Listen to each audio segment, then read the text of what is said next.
Fáilte ras, chuig an show, fáilte ras chuig Gaeilge Weekly agran iver 8 an satan seo. Is Liam, bear mí agah as a bheith ag éisteacht seans má margheall gomid nis I seachtain na Gaeilge. Go mai daoine an satan seo ag éisteacht an chéador, so mas rud ag gúil sa bheith éisteacht an chéador. Fáilte chuig an show, seo an leagan omláin, nó an gláil leagan sin fudcrail le comála sin, mas rud ag gúil sa seo beagnaín ro jacker, tá leagan ní simplí agus leagan a bhád ní simplí ina dtéirtar gachrod I mBéarla agus as Gaeilge. Freisin ach dúirchnis tá sé bheith éisteacht leis an leagan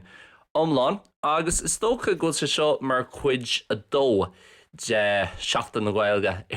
Gaeilge Weekly. An seachtains caite don chéador rinnemuid Q&A nó CNF Ceisteanna agus freagraí is tócha as Gaeilge. So rinnemuid Q&A an seachtains caite bhí sé sin híntaach agus de ná I rith na bliana ní bhíon ach rial amháin nó ní bhíon ach príomh rial amháin is tócha am an seo agus sin nach mím ag labhairt faoin na Gaeilge I héana. Cin fá is tócha just margheall go le méid sin content Déanta as Gaeilge, trí Gaeilge, faoin Gaeilge I gcónaí agus ní haithníonn sé sin go mórlam, okay, orintanta tá sé simúl chun labhairt faoi stadas na Gaeilge agus idicus na Gaeilge raisinéireann agus ról na Gaeilge is suchaí na hÉireann sa bhliain 2025 agus mar sin de nó beidir ag tuairt leidna le daoine chun daoine atá beidir ag déanamh uirecht an Gaeilge ólam agus mar sin de ach domsa tá sé bhád ní simúil le labhairt faoi rudaí difriúil le labhairt faoi whatever má héal an seo sa Spáin má fost sport, telefís, taistal, teangacha, stocha teangacha sin. Saisig brisú an réal sin ag te ná bín méid labhairt faoi beidir Theanga eile so leis an Spáinis agus an Nadális agus mar sin de agus córda agus planana agus whatever. Éon rud, just go ná rudaí a bhín mud ag labhairt faoi nar héon mud amach chun beidir caithfí ól nó mar sin. So, sin ceant na riadacha nó an príomhréad is tócha tá an seo Gaeilge Weekly. Agus formé an réal sin ó BHFAD an sorchóir níos siad ag teachtach le episódí nua níos mó ach podcrail le Gaeilge a bhí an fustá na episódí go léir fáil istócha Spotify agus áit sin eile agus bhí siad actually RC radio hain feadh cúpla bliain chomh agus ceapan chur siad stop leis an podcrail le mí fiabhar 2023. No, 2024 beidir, bliain ó hin, ní mé céad fan géad cinse. Arénos. Ach domsa gan náis BHFAD sin an podcrail le Gaeilge is fearr is stair na Gaeilge agus is stair na podcrailtaí le seansálathe chomh maith, caiim mé seansálathe chur hiúil san sin ach seansálathe agus BHFAD.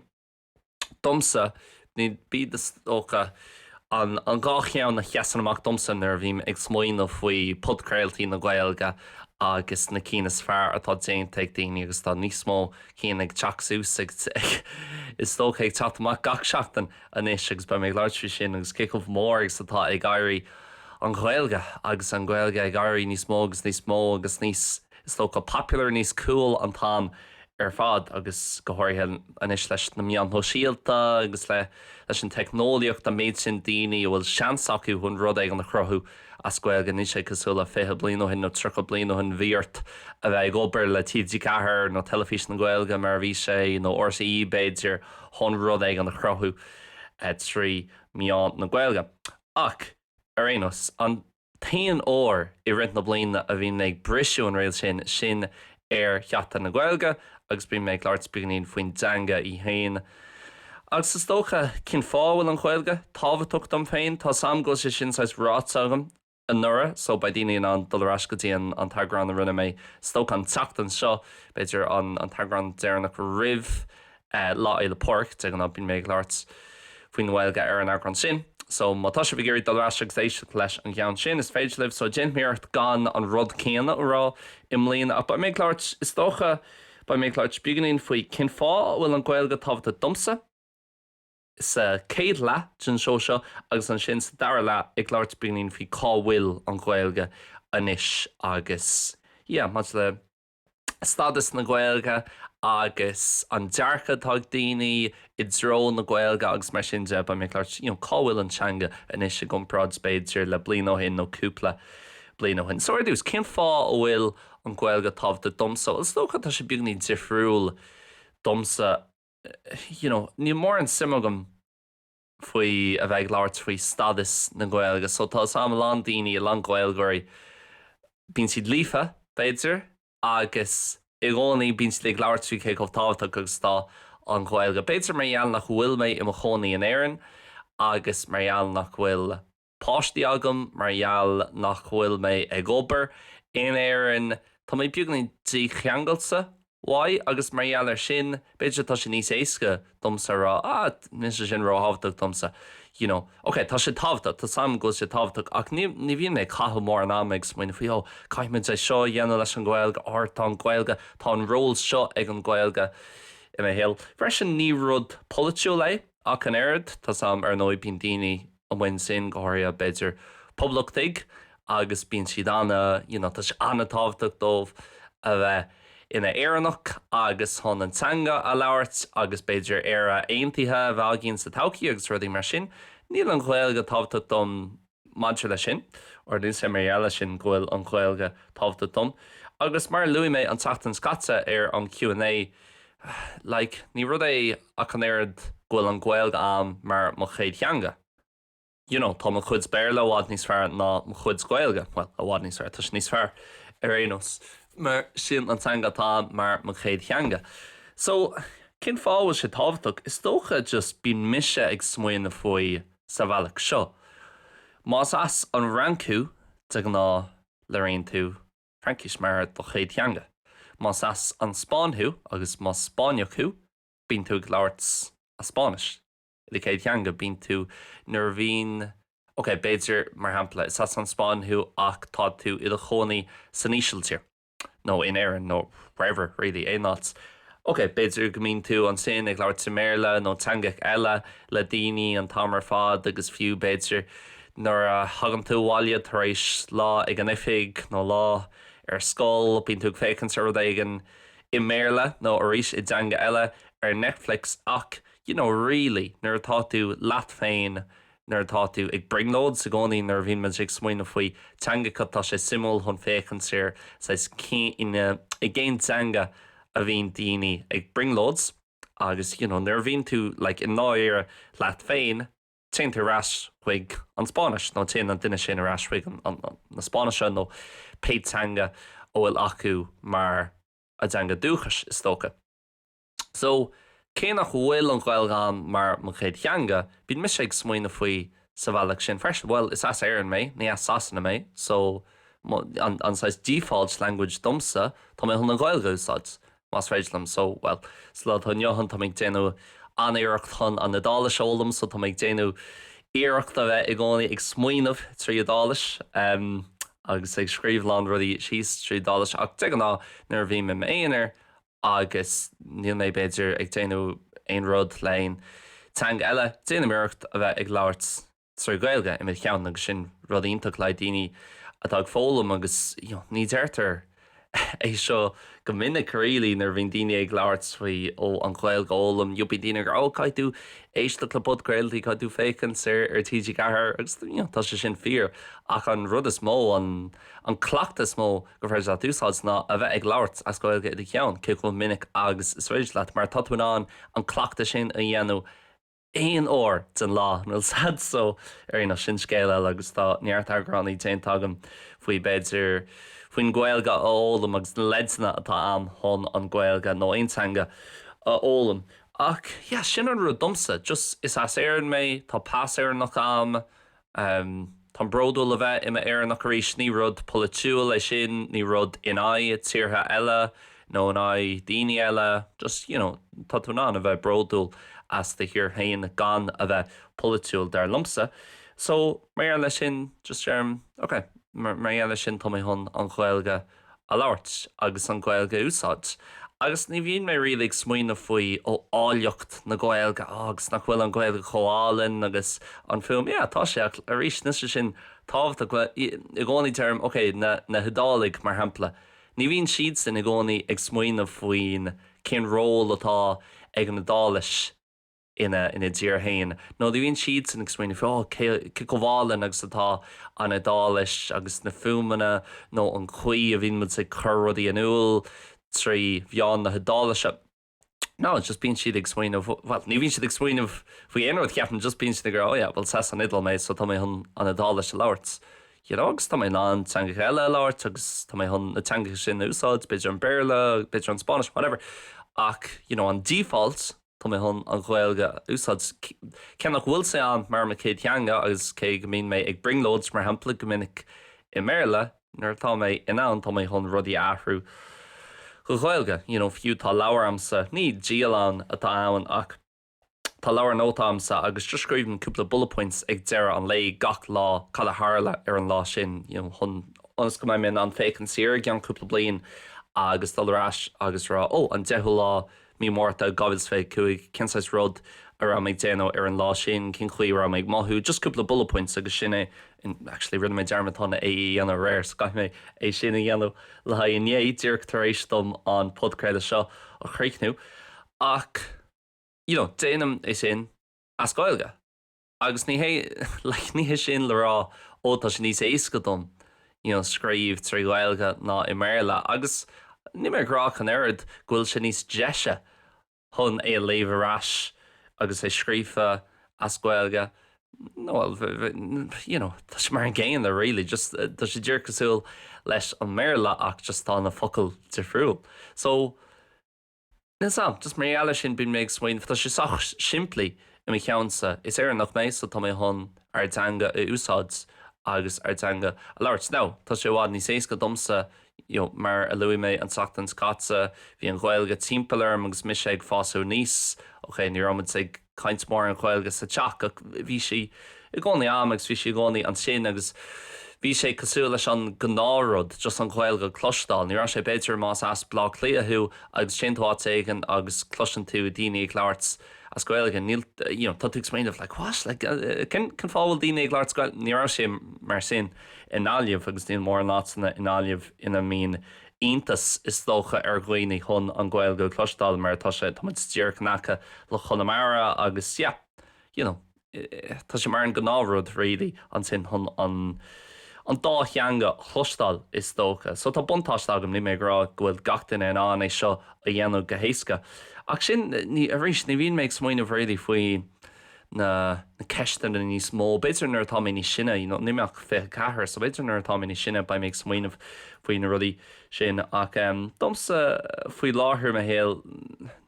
agus gothirthe margheall mar dúirt mé margheall ghfuil mé an seo i mo chonaí sa Spáin nach bhfuil mé rás sin éir níl sé cosúil tá páistí agam agus níos tá si ag dul go Gaelscoil agus an taucií a bhaid acu agus an maith an Gaeilge acu agus mar sinnte. Beidir tá sé, well, cinnte tá níos éasca domsa seo ará. Agus bíonn mé cosúil seo le lán rudaí i mo héal. Ní bhíonn méid smaoin an nómarcha réadaí faoin bigger picture. Just, tá híon an Gaeilge lom, is maithlam an Gaeilge labhart. Bhí sé timpplair agus mis ag fásam níos, tá mé hon an Gaeilge úsáid. Sin ní rilí mór an eile leis is dócha.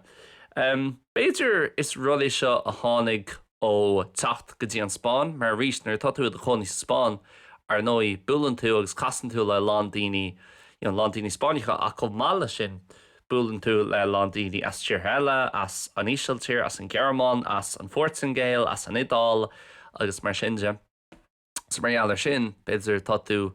ó muid le an Birch as an Fortingale agus tá sé bhí labhart sa mBéarla chéile agus an sin má haon mise go dtí an seomar leithris agus mise imithe ar fá gá nómad ba siad san ag labhart sa Fortingale searnóid. So tá sé like mar sin just bíonn tú explain bhfuil sin an default language dómh agus tá sé níos mógsúil sin go dárúd domsa an Theanga go difriúla chlostal agus is even an Theanga go freisin, so beidir mar sin ach a rís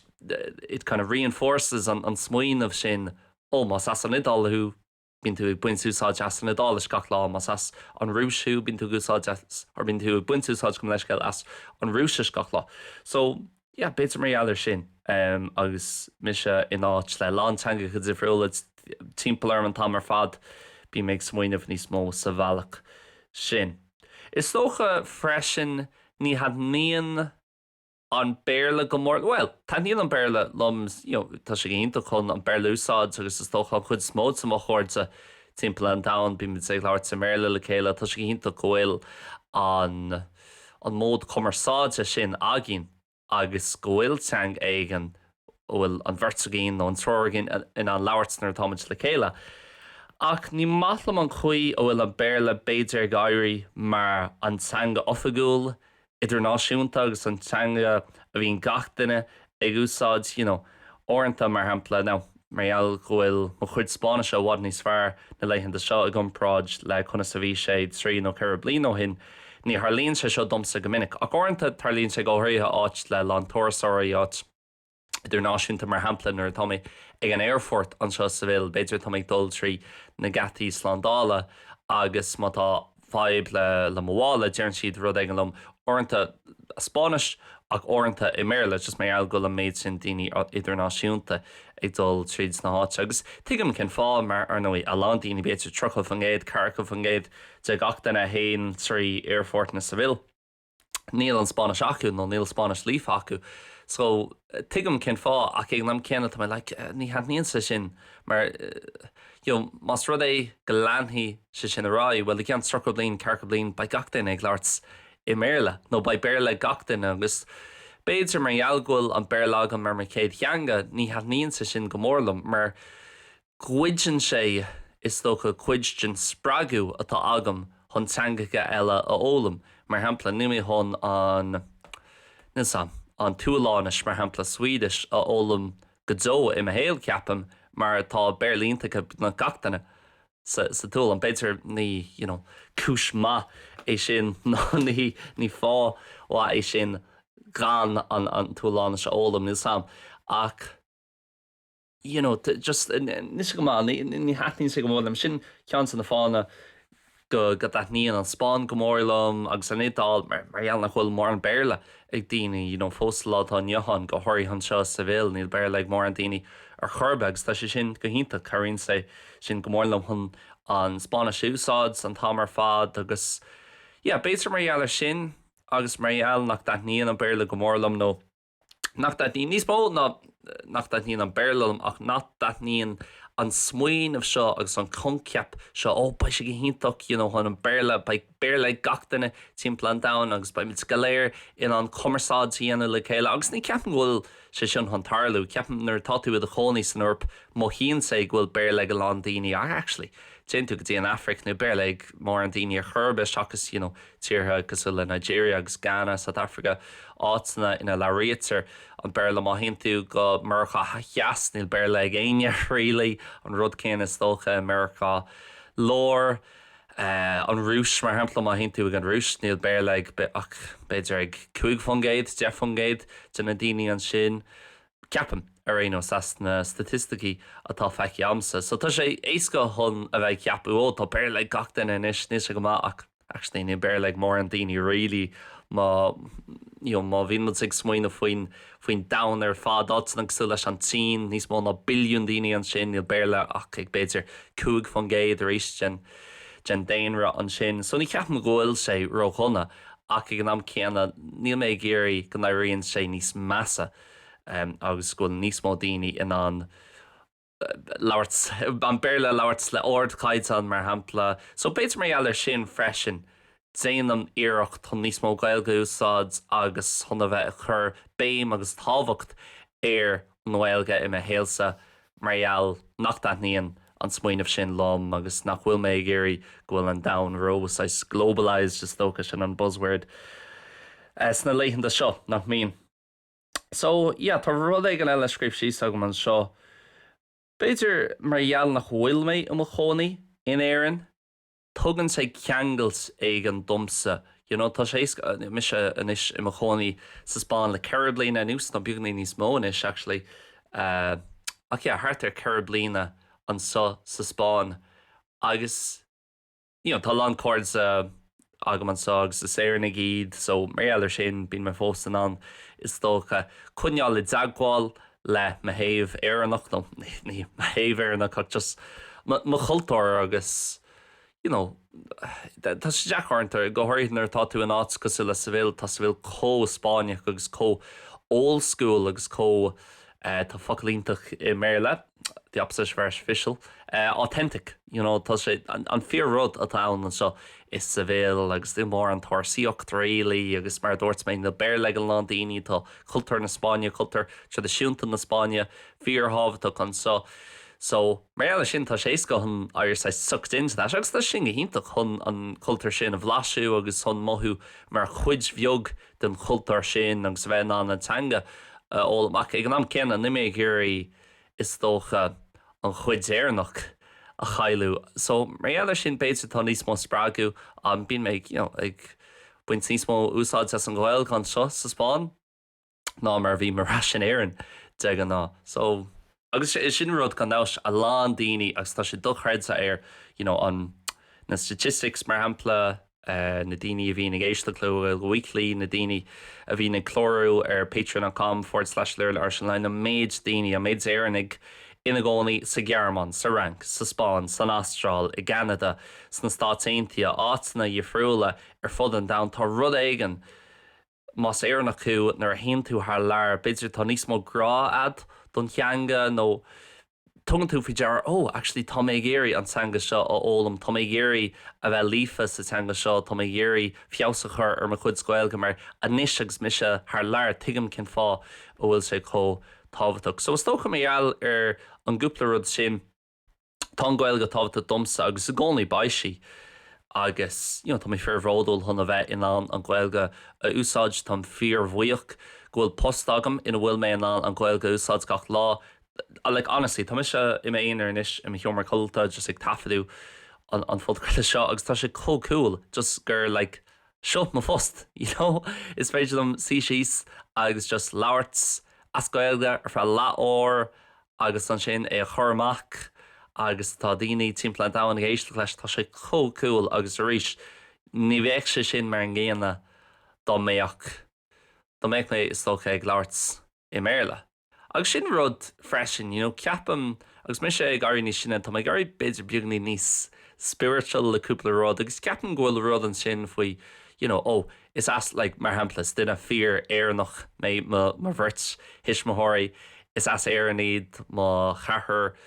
sean hisismothirí is as éarníd agus sin arás rinne mé actually DNA test cúpla bliain ó hin agus I mé nócha 6 fungéid éarnach agus as gailmh maió agus rascamán amháin. So is dócha má haon tú arás tá an foiil atágam tá sé 100 fungéid éarnach réalaí. Agus beidir mar dheallar sin ceapam freisin go rud ag an ná nar bhíon daoine ag rá tá foiil agat ó chiar éigen nó ó áit éigen muithíonn tú rud éigen ó de chean hisismothirí ó de chin chean hisismothirí agus beidir tá rud éigen an sinna freisin agus muoine faoi my ancestors agus grá Gaeilge acu beidir ríist ag dul as trí in do chur glún grá Gaeilge acu agus grásí le buint úsáid as an Gaeilge gach lá gohfuil rud éigen an sin tíbhas siad dumsa a chéilíonn gohfuil mise beidir níos mó ar mar thuúbhnas nó go mbíonn mé níos sásta nar bhíon mé ag leabhart as Gaeilge cé gohfuil mBéarla níos fearr ná mo chuid Gaeilge tá rud éigen an sin fiú nar bhíon mé ag léamh rud éigen I gló Gaelach in the Gaelic script agus caiith mé an chló Gaelacha ólam well tá mé ná é léamh a caiith mé é ólam chun sé scríomh. Fiú nar bhí mé ag léamh rud éigen lei sin just muithíonn sé ceart muithíonn sé gohfuil sé mar ceart go méich sé domsa ach airianos sin rud eile is dócha ach sin iad an fána sin iad na cúisna óil an Gaeilge tábhaach domsa agus go mbíonn mé dócha go mbíonn an passion sin anam chun an Gaeilge bhúna do dhaoine eile agus an cara le daoine chun an Gaeilge a ólam. Ach an sin an dara chuid den fudcréile seo. Tá mé géirí leart beagnaíonn faoin Gaeilge agus cábhfuil sí inis agus stadas na Gaeilge agus wow le bliana nús le 5 bliana nús. Ní mé rilí déanú compráid le blian ó hin mar arís ní ra méid leabhart ar an ancran so an oirí ní ra méid leabhart faoi cábhfuil an Gaeilge is ceapa marínos ní ra méid éisteacht siar leis an seo sin ach ní chuimhním ag leabhart faoi rud éigen cosú le sin. Ach Yeah, tá sé dulchreide leúpla blion anús ri le dulchreide an chuí bhfuil rudaí ahraithe agus a méid aithne timppla da anis atá ag daine ar an bhilge bhí mé tá sé tá sé do dhéanta hon an chuid seo den fudcréile a dhéanamh gan nícap a lua agus an bheith macánta ní haníon nícap go mórlumm mar cheoltarí ní bhín mé ag géisteach leis an geol a bhín siad crothú cúpla san na rudaí a bhín siad ag leir trí ní aontium go hils go thomláin lo ach fair play-dómh ní méid tuairteach fiú ar churbe ní matlam slátán Johan orintanta muhinn sé go gaithí tú a bheith céad fungéid yes even am an duine seo nó is friúil am an duine seo agus mis ní mór an sim agam is tócha sna rudaí ó bhfuil siad ag déanú agus spéidir nach bhfuil mé ar cóin sin ar cúpla den na rudaí a bhín siad ag leirt faoi ach sin ceirclór fibre bre tá mis sé ag déanam ar rudthain tá siad san ag déanú ar rudthain tá landíine eile is é an Gaeilge ag déanú ar rudthain agus tá sé sin hinach ach an rud is tábhataí agus tá mis sé cinnte mar hapla tá leanúint tá Gaeilge Weekly ag déanú bhád níos fearr mar gheall ar an obair ionach atá déanta ag nícap because tá níos mó déint acub tíbhas siad a bhéidir chuig bliana hon an Gaeilge a chur chun cín agus an Gaeilge a dhéanú cúil a ríis is tócha agus chun daoine is spreagadh chun an Gaeilge a ólam nó an Gaeilge a ólam nó fios a chur ar a gcuid Gaeilge níos mó déanta tíbhas siad a bhéidir chuig bliana nó 10 bliana anis ná mar tá ag réaltas na hhéireann le bhéidir fiche nó trocha nó chucha blin so caiitú rá fair play lads as an méids ibre atá chuirthas teach agus ní overnight success in chap ar churbis cuihann lom ag éisteach le ceartar sin tamtar ceartar don chéadúir i gabhfuil sa séideag nó gabhfuil sa seachtag Beiidir agus bhí wow this is cool tá simpiú na 10 mlíon ó hin an is ceapan daoine just tá ní captaréis airí an the war le bliana nús ná bíonna 10 mlíana seans má ghfuil actually mar 10 mlíana anis ó nar tháinig siad amach le cearta agus chun rud ag an chuineáil sús don méid sin ama agus rís an chéad cúpla blion gan mar an ords really a bheith ad ó chuoine eile agus tá mé cinsa an méid sin daoine ag rálób listen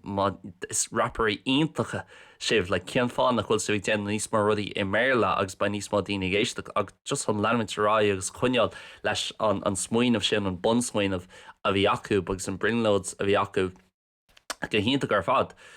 agus tá sé anteach a réí leirt faoi an chuí bhfuil an Gaeilge ag éirí níos mó agus níos cool agus go níos mó daoine ag éirí an Gaeilge leirt agus mar dúirt mé níos mó na ar deile an méid aithne atá ag daoine difriúla timppla da anis ar an Gaeilge. Bhí mé ag féchans ar rinne nícap aglah tá siad san astráil faoi láthair tá si déanana cúpla shows an sin le haid seat an Gaeilge nach réidir níos mó le haid láil le páirchas tócha. Ach bhí siad ar ceantainna chat shows is mó nó ceantainna Good Morning Australia ceantainna cín sin ceantainna cín is mó san astráil agus bhí siad ag leirt buganín faoin Gaeilge agus tá mé wow smuoineann is ar an méid sin daoine san astráil ó bhfuil éasca banis go bhfuil Theanga a gin in éireann mar ar nói tang sé seo níos domsa an támar fad agus tá sé tar éis teachsú domsa le 3 nó 4 bliana an támar fad bí mé ag leirt agus casa lá daoine as tíortha difriúil an seo agus moille bí mé gobar mar bhúnsúr bí mé ag múna na Gaeilge agus si chutá gceist leis an Gaeilge an bhfuil sé sincasú le mBéarla ach just le blas nó an bhfuil níl Theanga agah an sin in éireann agus tá sin áireanta bíonn sé buganí bearránach mar caithí is tócha caithfar an chora céanna a bheith a ríis ach ag an am cinnta sé go deas mar ag deire an chora sin tá sam ghfuil duine amháin ó bhfuil is acu banis ghfuil Theanga a gin éireann nachrá is acu roimhe sin. Agus a rud cin is tócha le nícap an méid daoine timppla da ag éisteach le nícap inis agus beidir go gluiseann siad na lyrachaí agus sin siad ní mBéarla sin na bhfuil agus déanann siad bunaí taide agus tá sé nó éid Gaeilgetáin. Ní rá sam grá Theanga dara Theanga nó Theanga eile nó Theanga dúchas in éireann. So tá sin fear hábhaach agus a rís is cuireann lom ar as sé gabhad sa cúid ag gabhad sa séad ag smaoine faoi todhchaí na Gaeilge agus dúirt mé má tá duine amháin in an é a dhéanamh cúla. nó fiú má tá duine éigen atá le a lá meas ag daoine ar an duine seo, beidir duine óg níl sam Cillian Murphy beidir ag an am. Má hagann sesin amach agus le rionsa Gaeilge agus tá sé gcónaí géirí aglah dhéanamh trí bheán na Gaeilge. An sin ba sé tá sé sin chun gacrad a ahrú. Mar an second atá sé cool ní gachtainach bhhad níos mó daoine géirí í a ólam an sin chun atá sa tarla. Tá cinnte bhfuil a rís nim mise i chonaí an éan níos mó sa tá sé dechar an rá domsach. Tá cinnte bhfuil a bhhad níos mó dégraí níos beidir ag caithú níos mó ama ag leanúint cadatá ag dul rá i rangna na Gaeilge ar scóil nó beidir tá siad ag déanamh iirecht tíomh muid an scóil chun níos mó ama a chathú ar an Gaeilge nó agus éisteacht le níos rud agus arís. Is cuid am deimplaí nó hin cúg bliana ag go hin mas rud ag grá tú géirí éisteacht le rud aigen as Gaeilge bhíart a bheith éisteacht le radioún na Gaeltachta. Ná is íomh am radioún na Gaeltachta tá si cinnteach ach ag an am céanna man tá tusa cúg bliana ag dís fiú fithe cathraach so lumsa is cum lom faoi catatá ar siúil letra mór le planning permission le an rud sin. Tá mi sé géirí bheith géisteach le rudaigh sula seo stocha daoine ag leabhart faoi sport, faoi ceol, faoi planad an dhear seachtainna le téimi atá níos táachtaí domsa. Is cum lom faoi nuachtáitiúil na fiú nuachtar náisiúnta agus seandaoine ag leabhart faoi agus arís ní méid tuairt amach faoi radioún na Gaeltachta tá sé déanta níos mó le haid daoine ní sinne agus freisin daoine ina gcónaí sna Gaeltachtaí. So domsa tá sé sin fíor hábhta an iscúil a bhád níos mó ruí an sin bhád níos mó podcrailtaí níl mór an YouTubers fós a ceapan go níos mó YouTubers ag teacht an the scene mar dear fáin is an cúpla bliain. Ach tá bhád níos mó foinsaí ar líana agus achmhaoiní óiltúin an úsáids chun cleachta ar de chud Gaeilge de cleachta dhéanamh ar de chud Gaeilge nó fiú chun just a bheith éisteacht le níos mó Gaeilge chun níos mó Gaeilge bhead i a héal agus rís gemlí nó hin cúplaí na go hin bhí sé sin ó bhád níos deachar an déanú agus tá sé cinnte go is gúil podcrailtaí a gin gúil an Idirlín a gin gúil na meán síalta a gin an méid sin rudaí in áir le ar an leatnach Instagram ar learnirishonline bín méid leanúint a lá daoine difriú le crothú rudaí le Gaeilgeirí is tócha agus daoine mar hempla sú le tá lá dar bhana an bear bua seans go mbeidh sé ag éisteacht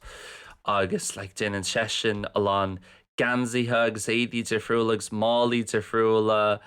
le is tócha buinte leis an Gaeilge agus tá rudaí scrífas Gaeilge ar na gansaithe difriúla. Tá sé anna chuil caiid tú é lurg ar Instagram BEIRBUA. Agus daoine eile tá dearmantain támanis cin tanamatarthaí a cholín eile agus bhíonn siad ag déanú posters ceartú tú ná ceannach le haid a cheach ar éis le rudí scrífa beidir as Gaeilge ar na posters agus just tá méid sin rudaí difriúla popping up in is gach seachtain agus rís mas rud é go mbeidh an Gaeilge sú leis an gnáthród agus just ba mint go léir explained of an éan. Well yeah, níl sé aisteach chun na Gaeilge clostáil, níl sé aisteach chun má tá tú ar an trein agus tá an duine an aclaat ag léomh rud éigen ar an fón agus tá sé scrífa as Gaeilge in áit mBéarla, níl sé sin aisteach sin an chéad céim is tócha chun an Gaeilge dhéanamh cool agus tá sé sin Déanta ag nícapach beidir ag daoine eile freisin a chomh sin chun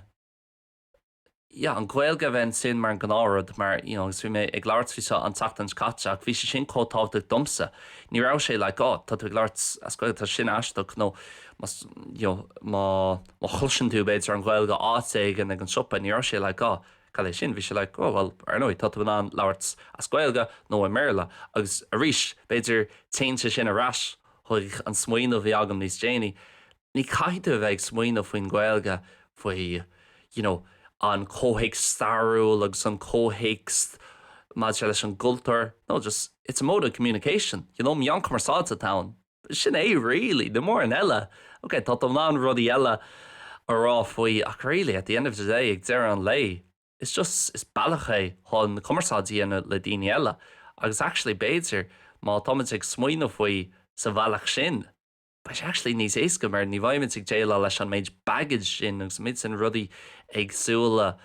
a bhín ceangalsa leis an Gaeilge go minic. So Stocha sin an áit bhfuil tá lánra de scríb sí sag man seo a ceapan ghfuil an chuid smá tá ormsa. Tá ormsa agus a ríis nícap agus an chalinn ciún agus na rudaí difriúla tá ag cabhrú leis an Gaeilge agus tá an Gaeilge ag dul chun cín agus tá níos mó daoine ag éirí an Gaeilge ólam margheall ar na rudaí seo na rudaí difriúla atá siúil agus na rudaí nua ag teacht amach as Gaeilge. Tá ormsa ghfuil mise ag múna na Gaeilge agus scoil le go nóam a bhreathan céad fan géad ar dhaoine ag éirí an Gaeilge ólam, manhfuil aon duine ag éirí an Gaeilge ólam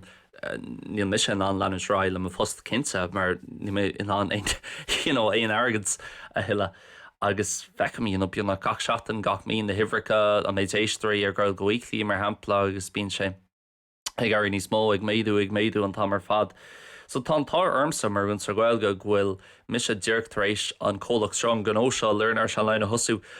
gábh líon hin agus deirc ag an buinte ceart agus tásúlan go lean sé seo rá agus go leanan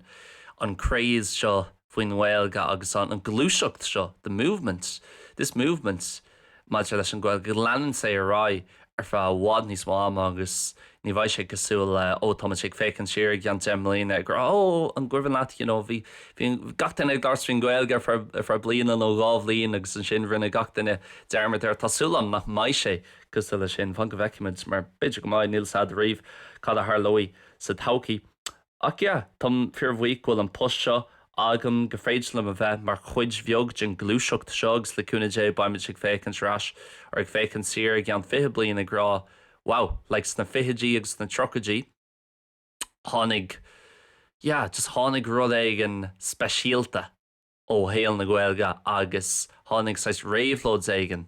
ó thaobh na Gaeilge de agus gra bhád níos mó daoine in an í leabhartach ag éirí í ólam comála sin agus feic sé hínta chun fécinn siar gan 5 bliain agus a bheith an rá gra mise agus gra leanúint agus gra sibse na daoine ag éisteacht gach seachtain na daoine ag taú lomsa ag taú le leanúint grabh sibse mar chuid den glúiseacht sin. Agus sin é is dócha máte ag gánaí bíon daoine ag leart sin réaltas ní maithlam leart faoin réaltas agus ní maithlam a bheith tuairteach faoin réaltas gur caiisi níos mó dhéanú ó thaobh na Gaeilge mar ríis tá rá agus sama tá tosa ag éirí an Gaeilge ólam tá gachrod ó mu an sin in isir an idirlíon agus an átain difriúla hon an Gaeilge ólam agus an fiosrúcháin ar do chuid Gaeilge agus is féidir le tá an tíir se go tá rudaí a chrothú trí bheán na Gaeilge má tá ag éirí. So ní maithlam mar a ríis tá an tá níos mar agad ag taistal wein or tá dúntas ag taistal wein hon níos mar rudaí dhéanú trí bheán na Gaeilge an seo. Agus béidir ach ag an céanna ní féidir a bheith brath ar an rialtas le rudaí seo agus seans má tá an targad ag an rialtas má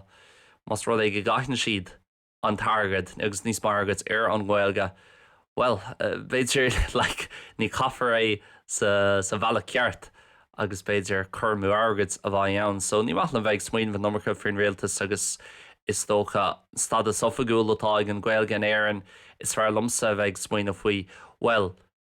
in áit a bheith brath ar an rialtas, in áit a bheith i gcónaí tuairteach faoin rialtas, níl léonrad an athrú, really, so just níos fearr má é chun mise ar an féin agus na rudaí a bhí me crothú agus cin chuí ó bhfuil mé an fios a chur ar na rudaí sin, cin chuí bhfuil mise ná níos mó Gaeilge úsáid i mé héal mar dúirt mé an teachtain scáte agus mar dearm go minic ar an bod craile duine an a neamhsplách mé. So is tócha sin an chuí a bhí méid smaoine faoi lán rudaí a héal is fuúlam a bheith ag brath ar chuoine eile agus is matlam a rud héana a dhéanú agus tá sam nach bhfuil gach duine an é sin a dhéanú agus tá ar an rialtas an cabhrú le daoine le rudaí difriúla ach domsa síbhan i gcónaí just in áit is tócha mo chuid sonas a chur i lámh den ag an eile agus a bheith brath ar chun ag an eile agus a bheith súla leúna dé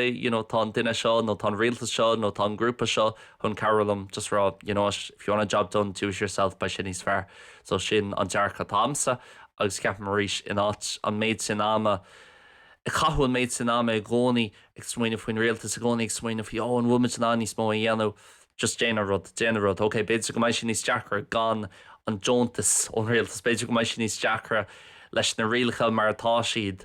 ach fós is cuma, má tá sin níos deachar má tá rilí géirí rud ag an dhéanú, má tá tú géirí podcréile churthú trí bheán na Gaeilge, má tá tú géirí níos mó Gaeilge ólam, má tá tú géirí níos mó Gaeilge úsáid, má tá tú géirí gohfuil Gaeilge líofa ag do fáistí, is féidir leat é sin a dhéanamh. Níos sé éasca ach tá bhán a dhéanamh. So sin an dearcha i gcónaí atámsa is tócha chun tírasteach ar na rudaí ó bhfuil mise i gceannas orthú an áit bheith ag bra nó ag fannacht ar chuoine nó grúpaí eile chun cabhrú lom. Sin é, Tá lánsáasta leis podcréile sin, actually. De go ná bíon mé ag stopú an podcréile ar nó níos sib sin an na 6 pauses nó na brisí sin chlostal mar dheall ar an edis, mar dheall ar an agothirt a dhéanam, ach ceapan gro sé seach so le a one take, actually, na beidir stop mé an podcréile ó amháin tíbh si de cúpla nóid tar éis don an podcréile hosú ach seachsa sin bhí flóma agam inniu agus bhí si go deas actually nuair mé rií ag súil agus de ná gach blion ní bhíon méid súil go mór leis an tagran seo a hafaú mar just tá fá nach mím ag leart swin Gaeilge i réit na bliana. Ag actually bhuiin mé taithna bheas agus mis ag leart beganín fuhí inniu tá mé cinnte go mén in an bhád níos mó rudaí ará agus a bheith an leartrí ó bhád níos mó gnéithe tócha sin scéil seo agus ó bhád níos mó gnéithe ó thaobh na Gaeilge ach sin cai mé rud éigen a hábháil nó chuneáil le 2026 agus 2027 má táid fós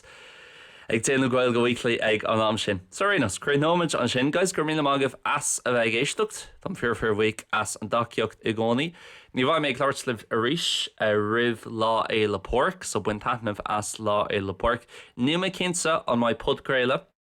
ag teachtamach an teachta an seogan ach tá mé an rud ag an chur ar Instagram seans go maiid ag tógáil sus le seach an bháin agus an sin baimidrás an teachtain dar gion mar tá mé géirí go dagan agran iwwer héinchéad amach ar dáta áirithe, ar lá áirithe. So mar dheallar sin caiith mé sus seachtain bháin a thógáil ag puinte ag an rih an tagran sin ach fangabheith muid nimí cinnte ach má tá tú inar leanúint ar Instagram nó áitina eile tá mé an rud éigen a chur an sin ar rénos agus fangabheith muid beidir go maiid agran an teachtain seo an beidir nach mai. Ach sin é gais gur míle agah as a bheith ag éisteacht lá le porc sanna díobh go léir buin taithna bheas bhí cormach má tá tú ag an muin sin ag chéilóra slán agus bannacht.